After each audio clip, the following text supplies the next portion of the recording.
rutahizamu ukomeye cyane w'umunyaburkina Faso yamaze kuba agera i Kigali. Ikipe ya APR FC byari bimenyerewe ko idasanzwe igura abakinnyi mu kwezi kwa mbere, ariko ikipe ya APR FC yamaze kuba igeza rutahizamu ukomeye cyane umunyaburkina Faso aje gusimbura Mamadou Sy umunyamauritania usanzwe akina ekipe APR FC, aho mu mikino igera ku 9 amaze gukina ekipe APR FC nta gitego na kimwe aratsinda usibye ibitego bibiri bya penalty afite, nabwo ni ibya penalty. Uyu rutahizamu w'umunyaburkina Faso binavugwa ko iwabo muri Burkina Faso ari we rutahizamu ufite ibitego byinshi muri shampiyona ya Burkina Faso. Byemere cyangwa ubyange, ndagusaba gukora subscribe kugira ngo tugendane. Binavugwa ko ikipe APR FC igiye kwirukana abakinnyi benshi cyane bakomeye. Ikipe APR FC kubitiro yaje kuba isezerera abakinnyi bagera kuri 6 baje kunkurikira mu masaha ya mu gitondo, bamaze kubona iyo video, ariko ndaje mbanyuriremo nanone mu kanya gato kari imbere. Nibwo ekipe APR FC imaze kuba ivugisha rutahizamu ukomeye cyane umunyaburkina, kumvikana yuko ashobora kuba yagera i Kigali ku munsi nk'uku kwezi kwa mbere. Bumvikana yuko ikipe ya APR FC kuza mu ikipe ya APR FC ari ukuza gutsinda, ukaza kwigaragaza, ukagaragaza urwego rwawe, aho nyine ukaza utandukanye n'abo warusanze. Imana ya ekipe ya APR FC we arakubwira ati uje mu ikipe ya APR FC, ariko hari abo usanze ku mwanya usanzwe ukinaho, hari impamvu tukuguze, ariko se iyo mpamvu utekereza ko iyo mpamvu ari iyi?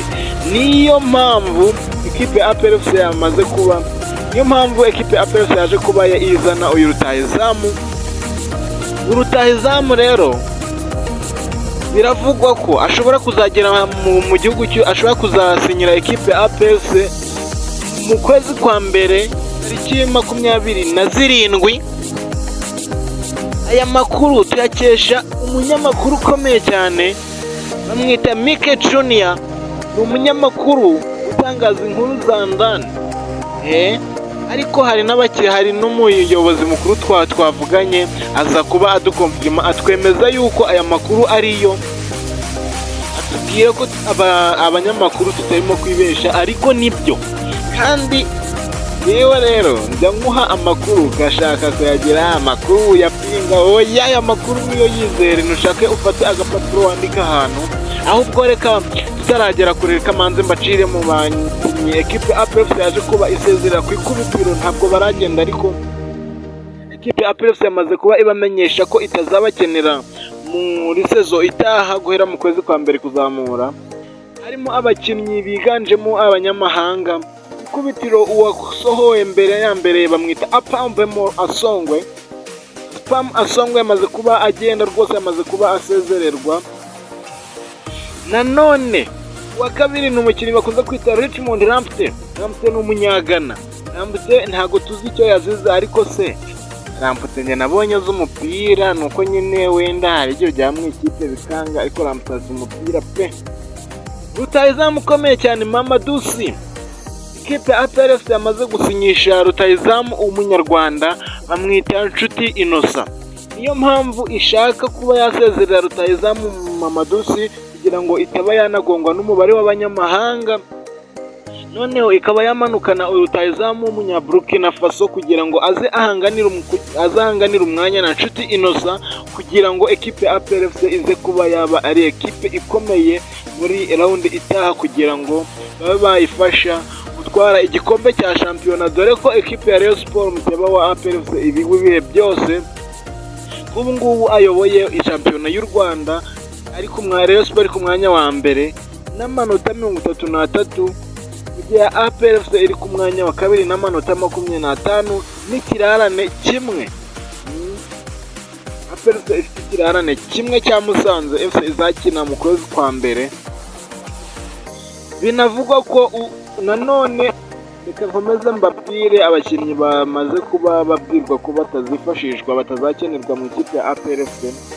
Harimo uwo bita Chidiebere Johnson Nobodo, hariho uwo bita Godwin Odibu.